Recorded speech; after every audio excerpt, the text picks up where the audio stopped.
Terima kasih Dr. Zalina dan terima kasih kerana dapat bersama dengan kami pada hari Jumaat ini, dan kepada semua yang dapat hadir pada petang ini, terima kasih kerana saya tahu semua orang sibuk dan tapi kita meluangkan masa untuk bersama bagi sesi CDL Snippets yang diterajui oleh Datuk Dr. Amin bin Sanim.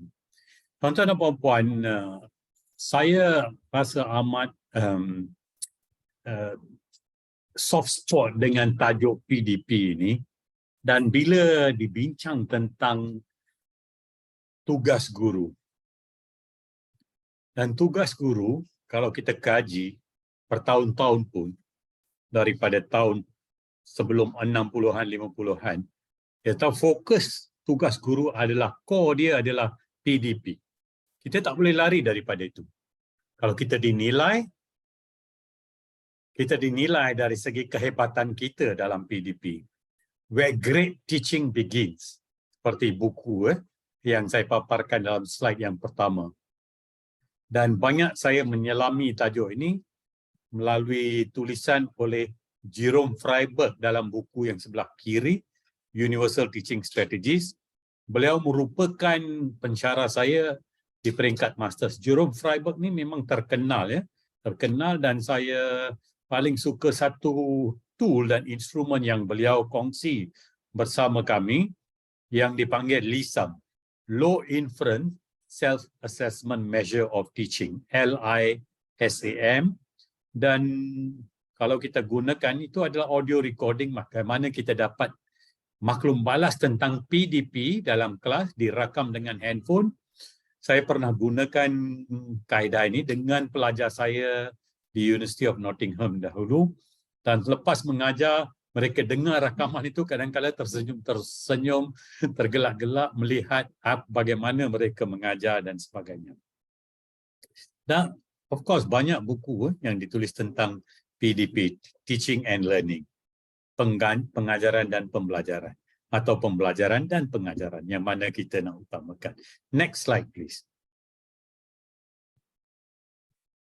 Kita tidak boleh kalau kita pemimpin sekolah, saya rasa jangan remeh-temehkan aspek perancangan. Tetapi perancangan ini memerlukan masa. Dan masa itu tidak akan jatuh daripada langit. Kita terpaksa mencuri dan meruangkan masa pihak sekolah, warga sekolah kita nak cari ruang masa tersebut. Kerana benang yang merentasi kurikulum ialah soalan-soalan seperti ini. Apakah yang akan diajar? Apakah yang perlu dibelajar? Bagaimana ia perlu diajar? Apakah kaedah, strategi atau style yang akan kita gunakan? Kita semua mempunyai style yang tersendiri bila kita mengajar. Kita dulu ada buku rekod mengajar, sekarang kita ada ERPH. ERPH itu memang mudah, dipermudahkan. Kita bukan nak nota yang paling cantik, no. Kita nak apa dalam pemikiran kita yang boleh kita terjemahkan supaya menjadi satu PDP yang terbaik. Bagaimana kita nak lakukan perkara itu? Bagaimana kita nak jadikan PDP kita yang efisien dan efektif? Tapi untuk itu kita perlukan masa. Kita perlu cari masanya. Dan masa sememangnya, kadang kita ada dua mazhab Ada satu mazhab yang percaya biarlah cikgu menjadi pakar, umpamanya kalau sekolah rendah, pakar dalam tahap 1 atau pakar dalam tahap 2. Atau di sekolah menengah, pakar dalam lower secondary. Maka dia mengajar form 1 dan form 2. Dia pakar dalam itu. He or she is an expert teacher for form 1 and form 2, umpamanya. Maka dia akan simpan segala knowledge corpus dia, gedung ilmu itu tentang bagaimana nak mengajar sesuatu topik dan juga bahan-bahannya. Mungkin kalau dia pandai, dia rancang, dia buat folder-folder mengikut topik.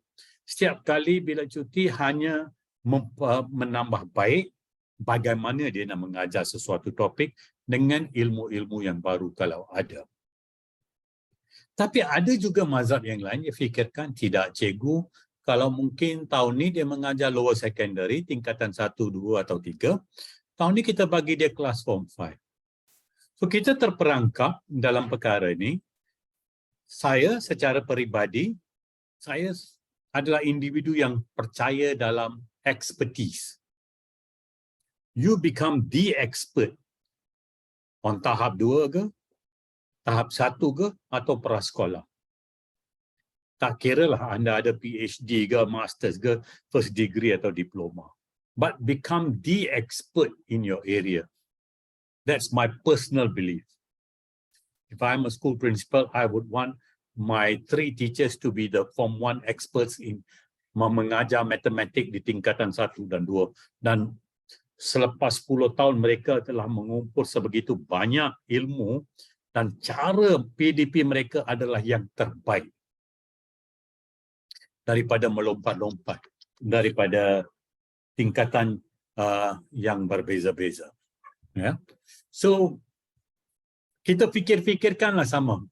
Yang mana satu yang terbaik. Ini terpulang kepada pemimpin kerana kita ada corak kepimpinan kita sendiri. Kita ada corak untuk merangka masa depan bagi organisasi kita sendiri. Kita rangka sesuatu juga dengan kerjasama guru. Apa pandangan guru tentang perkara ini? Adakah kita nak ikut expertise atau kita nak boleh berubah-ubah? Next slide please. So, jangan lupa kita sedang mencari masa itu. Dan seorang cikgu yang expert, dia sentiasa akan merangka lebih awal untuk menjadikan environment of learning itu kondusif, mengikut style dia dan untuk memastikan student learning itu berjaya. After retiring, telah bersara dan the last 10 years, 15 tahun dalam pentadbiran, pengurusan dan kepimpinan, saya sangat tertarik bahawa at the end of the day, engine room itu adalah PDP. Ya, adalah PDP. So kita perlu beri perhatian kepada perkara ini. Okey. Dan terdengar ke suara di latar belakang, Dr. Zalina? Dengar Datuk. Dengar ya? Ya. Oh, ada kelas. Okey, tak apa. Saya nak sambil cakap ni, saya nak tukar tempat. Tapi tak jelas sangat, boleh je. Tak adalah sangat ya? Tak ganggu sangat. Okey. Alright. Saya habiskan ni. So, yang penting ya, effective teaching is not a haphazard process. Ia memerlukan perancangan yang terbaik. Ia tak boleh jadi impromptu. Expert or experienced teachers always plan ahead untuk memastikan berlakunya teaching style yang terbaik, mengikut style dan mengikut student learning yang terbaik. How a teacher plans is unique dengan dia. Cara saya mengajar dengan cara rakan saya mengajar sudah pastinya berbeza. Walaupun saya menjadi pensyarah di IAB dulu pun, saya ada style saya sendiri bila saya melangsungkan latihan. Kalau kita nak cari definisi ya, untuk planning, hari ini istilah yang paling saya nak mengutamakan ialah planning. Planning for teaching is an organized and purposeful process that leads to achieving the desired goals effectively and efficiently. It represents a conscious and comprehensive vision for all the elements of the educational process. Saya rasa dua ayat ini cukup kuat dan cukup memberi kita refleksi yang terbaik. So, tuan-tuan dan puan-puan, it is not a haphazard process. It's not an impromptu process. Today, kita sudah memberi keutamaan kepada banyak perkara lain dan planning mengambil priority yang bawah. So let's revisit, beri masa dan kita kejar planning daripada kejar benda-benda yang lain. Right? Ini juga mesej saya kepada semua pemimpin. Kalau anda ada bersama untuk sesi pada petang ini, let's focus on what happens in the classroom. Let's focus on effective and efficient PDP. Saya rasa itu adalah amat penting. Next slide, please. So, bila kita sebut planning, mudah ya, planning perancangan. Tapi dalam perancangan ada 4 perkara yang berlaku. Visualizing, guiding, managing and decision making. Dalam penghayatan, kita buat perancangan dalam minda. Apakah yang akan direka cipta, disusun atur, dikelola dan direka bentuk semasa pelaksanaan PDP. Kalau tindak susul, penyediaan satu roadmap dari permulaan hingga ke penutup. Dan dalam managing ini, pemikiran strategik tentang bagaimana kita mengurus masa, aktiviti dan kelas. Dan decision making ini membuat keputusan. Rancang PDP ini adalah satu usaha dan keupayaan untuk membuat keputusan yang paling efektif dan efisien tentang apa dan bagaimana ia nak diajar. Dan bagaimana murid akan belajar. So, 3-4 perkara ini berlaku dalam proses perancangan teacher planning of teaching and learning. Visualizing, guiding, managing and decision making. Nampak mudah, tetapi ini adalah satu proses yang perlu diberi perhatian. Ya, mungkin kalau anda sudah jadi pakar dalam mata pelajaran atau peringkat yang anda ajar, maka kemudiannya anda jadi lebih mahir and you become the expert. So let's go for building expertise. Supaya cikgu-cikgu kita rasa selesa dan tidak keberatan bahawa dalam buat perancangan. Dan bagi pemimpin sekolah, carilah bagaimana kita nak buat, beri cikgu ruang dan peluang untuk buat perancangan yang terbaik. Kadang-kadang orang tersilap. Bila dia mengira masa tugas cikgu, dia kata, oh cikgu banyak free time di sekolah. Kan free. It's not free. It's always about planning. It's always about visualizing. It's always about tindak susul. It's always about thinking about managing dan decision making. So, orang yang bukan guru kadang-kadang tidak akan faham tentang tugas guru. Hanya guru yang faham tentang tugas guru. Itu adalah pandangan saya dan kepercayaan saya. Bila saya dengar kadang-kadang orang bercakap, saya tahu these people don't know about teaching. Dia hanya lihat dari perspektif sumber manusia. Sumber manusia, dia tengok man hours. You duduk di kerusi 8 jam, apa yang boleh dihasilkan?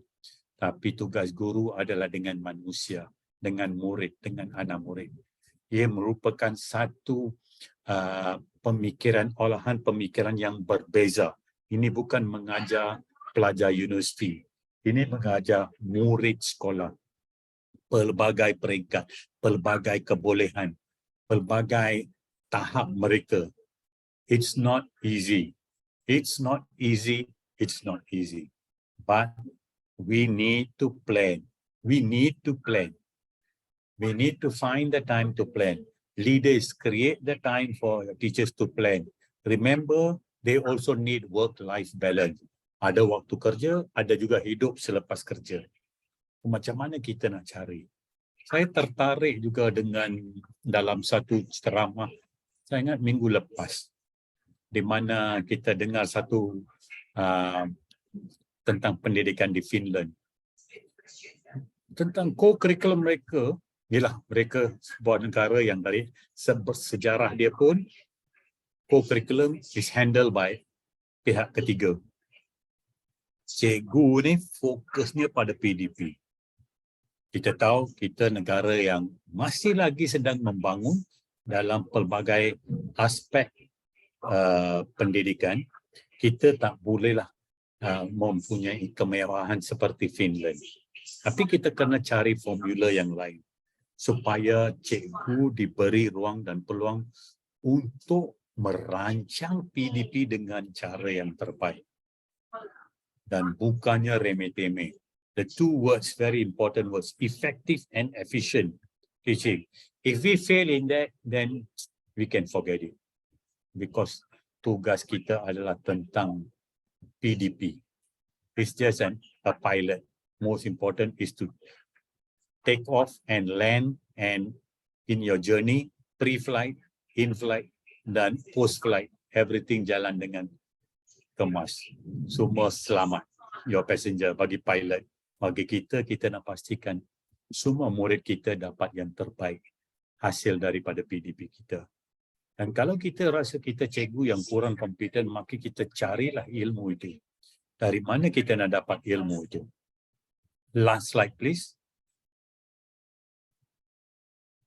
Kita selalu mendengar ungkapan manusia merancang, Tuhan menentukan. Saya ubah sedikit, saya kata guru merancang, murid menentukan. Kalau saya boleh bacakan yang sebelah kanan. And if you are like most teachers, you also know what it's like to be disappointed when this careful planning doesn't always lead to the deep understanding and mastery you intended. It's not easy. Kita rancang yang lain, tapi ada hari perancangan kita tidak berlaku. Kerana murid, kita expect learning to happen, but sometimes non-learning happens. And banyak kali saya kata, schooling is not equal to learning. Or is it schooling is equal to learning? Anda kena buat keputusan tersebut.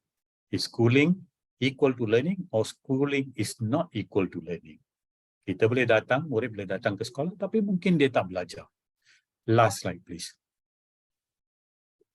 Tuan-tuan dan puan-puan, terima kasih kerana dapat bersama dengan saya pada hari ini. Tajuk kita ialah PDP, what if we fail to plan? I can't hand you my experience, but I can hand you knowledge. Maybe I can hand you a book. Mungkin saya boleh kongsikan makalah, majalah dan sebagainya. Of course, yang terbaik ialah books are the training wheels of the mind. Buku adalah beban latihan untuk minda.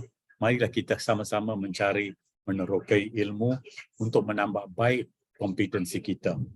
Learning is a long process. Saya sudah bersara tapi setiap hari belajar lagi. New things. If a child can't learn the way we teach, maybe we should teach the way they learn. Itu saja daripada saya. Sekian, terima kasih. Jumpa lagi pada hari Jumaat depan.